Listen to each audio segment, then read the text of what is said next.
Kaixo guztioi, hasiko gara lana eta energiari buruz hitz egiten. Lehenengo bideo honetan lanaren kontuan zentratuko gara. Gomendagarria da lana eta energia ikusi aurretik, aurreko bideoetan dinamika eta zinematika bezalako kontzeptuak argi izatea, bale? Kanalean badauzkat bideo asko dinamika eta zinematikari buruz, beraz gomendatzen dizuet aurretik ikustea. Bale. Hasiko gara lanaren kontuarekin. Demagun daukagula indar bat, bale? Kutxa baten gainean. Eta indar horrek egiten duena da kutxa mugitzea. Desplazamendu bat egiten dio, hasieran hemen dago kutxa eta bukaeran hemen. Hau da, D distantzia bat mugitu da. Orduan, hau gertatzen denean, indar batek gorputz bat desplazatzen duenean, esango dugu indar honek lana egiten duela, bale? Indar honek lana egiten duela. Eta ikusiko duguna da, lan hori zelan kalkulatzen den testuinguru ezberdinetan. Bale, esan bezala, hemen daukagu gorputz bat, zeinaren gainean indar bat dagoen, eta desplazamentu bat gertatzen da, bale? Kutxa hau eta kutxa hau berdina dira, baina hau da hasieran eta hau bukaeran. Ados, lana ikusten ari gara. Lana, zer den jakiteko da, indar batek gorputzaren desplazamendua gauzatzen duenean, bale? Beraz, lana egoteko baldintzak bi dira. Alde batetik, indarra dago, hau da, indar bat agertzen da gorputz baten gainean, eta bigarren baldintza da, desplazamendua dago, imaginatu, ni daukadala horrelako kutxa bat, bale? Eta nik ere egiten diot indar bat, edo zein indarra. Imaginatu, indar bat eta indar hori dira 100 Newton. Soka baten bitartez, bultzatzen, berdin zait. Baina ni ez naiz kapasa kutxa mugitzeko. Berdin zaigu arazoa, zergaitia, baina ni ez naiz kapasa mugitzeko. Beraz, naiz eta indar bat eragin, indarra dagoen, nola ez dudan mugitzen kutxa, ez dago desplazamendua. Beraz, lana 0 izango da. Aldiz hemen indarra eta desplazamendua dagoenez, lana egongo da. Zelan adierazten da lana? Lana adierazten da W letraren bitartez. Kasu honetan, lana 0 izango zen, zergaitik, nola ez dagoen desplazamendua, ez dago lanik. Aldiz, hemen, lana ezberdin 0. Baina, guri interesatzen zaigu jakitea, zenbat lan egiten dugun, ez bakarrik jakitea noiz den 0 eta noiz den ezberdin 0. Horretarako, formula bat erabiltzen da, eta hau da. Lana, nahiko horreza, berdin, indarra, bider, desplazamendua. Hau da, alde batetik jakin behar dut zein den indarraren balioa, eta beste alde batetik jakin behar dut zenbat desplazatzen den gorputza. Oso garrantzitsua, Indarrak beti newtonetan eta distantziak beti metroetan. Eta lana neurtzen da juletan. Hau zirrenki izango da berria, orain arte zaizu agertu. J batekin idazten da, bale? Joule. Erderaz julio deitzen da baita ere, baina horrela, Joule. Bale? Horrela neurtzen da. Beraz, oso adibide simple batekin ikusiko dugu, demagun gaudela kasu honetan. Eta esaten digute, indar honen modulua direla 10 Newton. Eta esaten digute baita ere, mugitu dugula 3 metro. Esaten digute. Kutxa bat mugitzen dugu 10 Newtoneko indar batekin eta kutxaren desplazamendua 3 metro dira. Zein da indar horrek egin duen lana? Oso erraza. Sartzen dugu honetan, eta jarri behar dugu. 10 Newton bider 3 metro.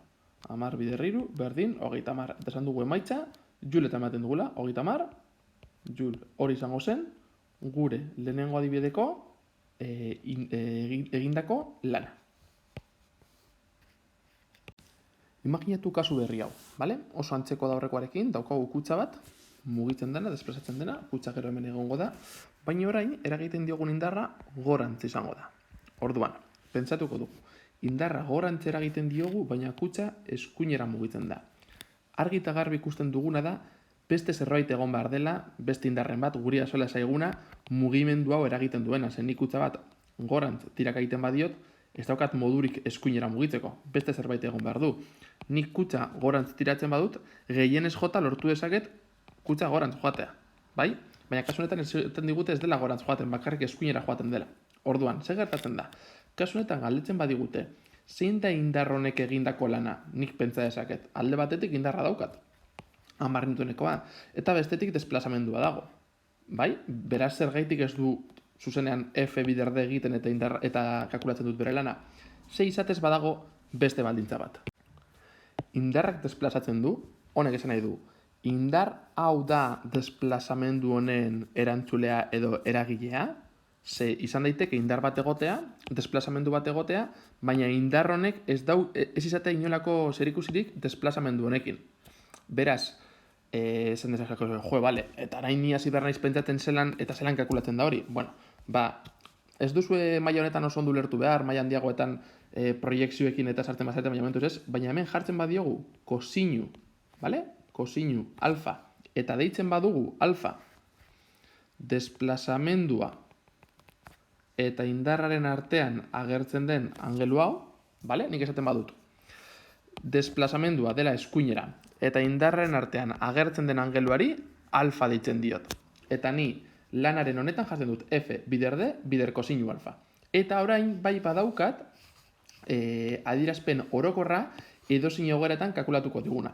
Eta orduan egingo duena da, kalkulatuko dut kasu honetan zein den indar honek eragiten duen lana, eta fijatzen bazarete kasu honetan izango zen lana berdin indarra, hau da, 10 Newton bider desplazamendua, bai, indarra bider desplazamendua, eta orain bider kosinu, eta zein da desplazamendua eta indarren arteko angelua, fijatzen bazarete angelu zuzena da, bata eskuinera doa eta bestea gora, beraz, 80 gradu. Kosinu, 80 gradu. Eta begiratzen baduzue, kalkulagailuan, kosinu 80 gradu, 0 emoten du. Horregatik lana, 0 izango da. Bale? Lana, kasu honetan, 0. Zer esan nahi du horrek? Indar honek ez duela desplazamendu hau eragiten. Bueltatzen bagara aurreko adibidera zinetan horrelako egoera bat geneukan, fijatzen bazarete, lehen egin duen gauza bakarrik izan da F bider D. Baina behitu, indarra eskuinera doa. Desplazamendua eskuinera doa. Beraz, bi lerro hauen arteko angelua 0 izango da. Zergaitik, bata besteren gainean jartzen badugu, desplazamendua gainean jartzen badugu, bi lerroak paraleloak dira. Eta paraleloak direnean, horrek esan nahi du, sortzen duten angelua 0 izango dela. Hori nonbaitetik apuntatu interesgarria delako. Beraz, bigarren kasu honetan, lana izango zen. Indarra, 10 Newton, bider, desplazamendua, 3 metro, bider, kosinu, 0 gradu. Ze gertatzen da, kalkulagailuan sartzen baduzue, 0 graduren kosinu balio du, bat. Orduan, geratzen zaigu, 10 bider, 3 bider bat. Berdin, 30 joule. Izango zen, lana. Hain zuzen ere, lehen kalkulatu duguna. Zergaitik egin dut berriz ere lehen egin duguna, zua ikusteko, kosinu hau sartzerakoan, 3. baldintza sartzerakoan, aurreko egoera ez dela aldatzen. Baina bai, balio digu, hau bezalako egoeretan jakiteko indar honek ez duela inolako lanik egiten. Bukatzeko ikusiko dugu, bi hauen tarteko egoera bat. Hau da tarteko egoera, zergaitik desplazamendua berdina da, indarraren modula 10 Newton berdina dira. Hasiera batean ikusi dugu indarra eskuinera joaten zenean, orain gero ikusi dugu gora doanean, orain horrelako diagonal batean.